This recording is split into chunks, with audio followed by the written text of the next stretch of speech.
नमस्कार दोस्तों, कैसे हो आप सब। उम्मीद करता हूं कि आप सब अच्छे होंगे। फ्रेंड्स, आपने कहावत सुनी होगी, day will pass but memory remains. हम सब चले जाएंगे, रह जाएंगी हमारी यादें, और यादों में रहने के लिए, यादों में बसने के लिए आपको लीक से हटकर काम करना पड़ेगा। जी, मैं बात कर रहा हूं रियल लाइफ के सुपर हीरो सोनू सूद की, जिन्होंने अपने बलबूते, अपनी क्षमता के हिसाब से 12,000 लोगों को अभी तक उन्होंने घर पहुंचवाया है बसों के माध्यम से। यही नहीं, वे खुद वहां पे मुस्तैद होकर लोगों को खाना खिलाते हैं, उन्हें बस में बैठाते हैं, उनके रास्ते के खाने पीने का सारा सामान का इंतजाम करवाते हैं। और वो ड्राइवर को यहाँ तक कहते हैं कि हर एक इंसान को उसके घर तक छोड़ के आना।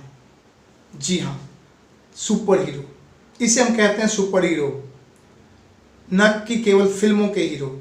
और इस काम को देखते हुए हमारे बॉलीवुड के जो सिंघम है, रियल सिंघम, उन्होंने ट्वीट किया है, you are Singham and you are doing like Singham, salute है हमारा। तो कहीं ना कहीं सवाल उठता है। शिखर धवन ने भी ट्वीट किया है और उन्होंने सैल्यूट किया है उनके काम को। तो कहीं ना कहीं सवाल खड़े होते हैं, और ये हुआ शिखर धवन के ट्वीट के बाद लोगों ने पूछना चालू कर दिया कि जो क्रिकेटर लाखों करोड़ रुपए कमाते हैं, आज वे कहाँ हैं हमारे लिए, वे मजदूर के लिए कहाँ हैं। वे बड़े स्टार जो लाखों करोड़ रुपया कमाते हैं, नाम दौलत शोहरत सब हासिल करते हैं हम सबकी बदौलत, और आज वे कहाँ हैं। तो सवाल खड़ा होता है, और ये सवाल इतना आसान नहीं है। लोगों ने सवाल करना चालू कर दिया है, और ये सवाल लंबे समय तक लोगों का पीछा करेगा। ऐसे लोग जिन्हें आज आगे आना चाहिए था, और अगर वो नहीं आए तो सवाल तो बनता है, हमारे 4,500 लगभग MP MLA जनप्रतिनिधि है, वे कहाँ थे। अगर चाहते तो वो भी अपने अपने एरिया के लोगों को कांटेक्ट करके लोगों को काफ़ी हद तक राहत दे सकते थे, लोगों को पहुंचा सकते थे। जैसा कि आपने देखा होगा टीवी पर काफ़ी ऐसे फुटेज, जो दिल दहला देने वाली फुटेज आपने देखा होगा। वो देखा होगा कि एक औरत अपने बच्चे को और ट्रॉली बैग के ऊपर खींचते हुए लेके जा रही है। शर्म आनी चाहिए। आपने देखा होगा एक आदमी अपने बाप को गोद में उठा के काफ़ी दूर तक लेके गया। बहुत सारे पैदल यहाँ से यूपी बिहार अलग अलग राज्यों के लिए लोगों ने यहाँ से निकलना चालू कर दिया, मुंबई से, दिल्ली से। और ऐसे ही समय में एक रियल हीरो बन के आता है सोनू सूद, और वो अपने बलबूते जितना हो पाता है लोगों को मदद करते हैं और उनको घर तक पहुँचाने का सारा जिम्मा उठा लेते हैं। यहीं तक बात खत्म नहीं हो जाती है। उन्होंने बाकायदा ट्वीट किया है, बाकायदा कि और नंबर दिया है, टोल फ्री नंबर उन्होंने दिया है, व्हाट्सअप नंबर दिया है, और उन्होंने कहा है कि अगर आप मुंबई में रहते हो तो आप हमें ट्वीट कीजिए, आप हमें व्हाट्सअप कीजिए, आप हमें टोल फ्री नंबर पे कॉल कीजिए, और आप कितने लोग हैं आप अपना लोकेशन बताइए, हम जहां तक हो सके आपकी मदद करेंगे। सैल्यूट है।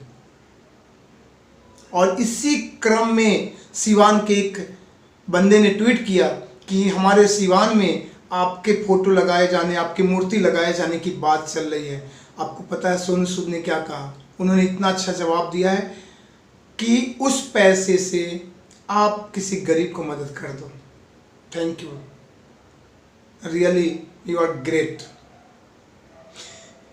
एक दूसरे ट्विटर ने यहां तक लिखा कि क्यों ना सोनू सूद को भारत रत्न दे दिया जाए। देना चाहिए, क्यों नहीं देना चाहिए, जरूर देना चाहिए। उन्होंने ऐसा काम किया है, एक एक जिंदगी, कीमती जिंदगी को उन्होंने बचाया है, उनको घर तक पहुंचाया है। क्यों? जब वोट का समय आता है तो ये नारा लगाया जाता है कि आपका एक वोट भारत का भविष्य बदल सकता है। तो क्यों आज वो एक वोट नहीं थे? आज वे मजदूर वोट के अधिकारी नहीं थे? क्या आज उनको हेल्प करने की ज़रूरत किसी को नहीं समझ में आई? इतने बड़े बड़े स्टार, बॉलीवुड, भोजपुरी और अलग अलग फील्ड में जो भी सेलिब्रिटीज़ हैं, जो बड़े लोग हैं, उन सबको भी तो आगे आना चाहिए था। अकेला सोनू सूद क्यों? अकेला प्रकाश राज क्यों? एक साउथ इंडिया से बंदा आके उत्तर भारतीयों को उनके घर तक पूछ पूछ के पहुंचा रहा है। तो फिर हमारे लोग कहाँ हैं?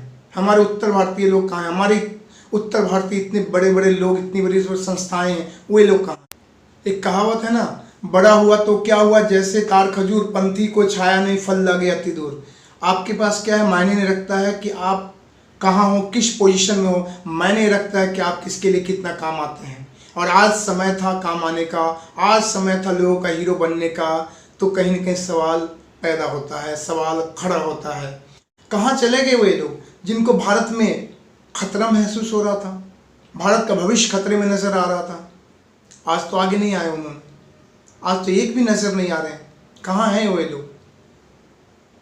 क्यों? आज जरूरत नहीं थी। अगर इन्हीं लोग को टीवी पे आप बुला दो डिबेट करने के लिए तो इतनी बड़ी बड़ी बातें करेंगे, लगेगा कि वो हमारे जनप्रतिनिधि, हमारे लिए तो भगवान है, साक्षात भगवान है।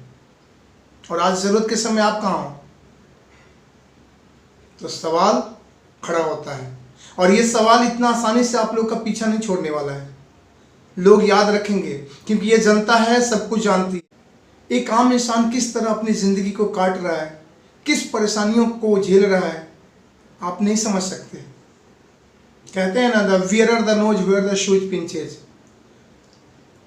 दर्द उसी को समझ में आता है जिसको खुद कांटा लगता है। तो दूसरे को दर्द को समझने के लिए आपको अपने आप को उसके जगह पर रख के देखना होगा। और सोनू सूद ने वो काम कर दिखाया है कि वाकई में उन्हें सैल्यूट करना चाहिए, और वो बाकी में लोगों के हीरो बन गए हैं। अब इसमें भी लोग राजनीति करेंगे कि उन्होंने अपने मतलब के लिए ऐसा किया होगा। Do good and let this world be sunk. ऐसे लोगों के लिए मैं यही कहना चाहूँगा, इस चिलचिलाती धूप में और खुद सारा मैनेजमेंट अपने हाथ में उन्होंने रखा है और लोगों को हेल्प कर रहे हैं। और ये सवाल ही नहीं, इस सोनू सूद ने सारे पोल खोल दिए। क्या एक बड़े लोगों के जान की कीमत है? उस मजदूर के जान की कीमत नहीं है जिसके बदौलत आप स्टार हो। कौन देखेगा उसको? केवल उसे यूज एंड थ्रो वाली बात हमेशा चलती रहेगी क्या, कि जब ज़रूरत है तो उन्हें मम्मी पापा आका सब बना लो, और उसके बाद जब उनकी ज़रूरत आती है तो आप साइड हो जाओ? नहीं चलेगा अब ये सब। तो सवाल खड़ा होता है, जब तक हम खुद अपने आप को एक्टिव नहीं बनाएंगे कोई हमारी मदद के लिए नहीं आएगा। क्योंकि हम ही बेवकूफ़ है कि इलेक्शन के समय हम एक दूसरे को मारने पीटने, जात पात और ये पार्टी के नाम पर हम लड़ जाते हैं। लेकिन जब आज हमारी ज़रूरत आई तो वो सब एक जगह है और हम अलग हैं। हमें देखने वाला कोई नहीं है। केवल डोनेशन दे देना और ट्वीट कर देना ही काफ़ी नहीं होता है। हालांकि स्टेट गवर्नमेंट, चाहे वो महाराष्ट्र गवर्नमेंट हो, दिल्ली गवर्नमेंट हो या सेंट्रल गवर्नमेंट हो, हर गवर्नमेंट अपने अपने हिसाब से लोगों के लिए जितना बन पड़ रहा कर रही है। जिन्हें हम स्टार बनाते हैं ये लोग कहाँ हैं? आज के डेट में सोनू सूद छा गए, लोगों के दिल में राज करने लगे हैं, और मैं उन्हें सैल्यूट करता हूँ ऐसे कामों के लिए। और हम सबको मिलकर उनकी सराहना करनी चाहिए और सवाल खड़ी करनी चाहिए, क्योंकि सवाल खड़ा होता है कि वे लोग क्यों नहीं आए। तो आप भी कमेंट कीजिए और बताइए, अपनी दिल की बातें बताइए, कमेंट कीजिए क्या होना चाहिए था और क्यों नहीं हुआ, और आगे क्या होगा। और लाइक कीजिए, शेयर कीजिए, ताकि ये हमारी बातें लोगों तक पहुँचे, हम यूनाइट हो सके, हम जागरूक हो सके। तो दोस्तों, मैं हूँ रवि यादव और आप देख रहे थे बकवास.com। तो कैसी लगी आज की हमारी बकवास? आप भी कमेंट कीजिए, बताइए, अपना सवाल कीजिए और शेयर लाइक ज़रूर कीजिए, ताकि हमें भी हौसला मिलेगा। चलिए मिलते हैं एक नए वीडियो के साथ, तब तक के लिए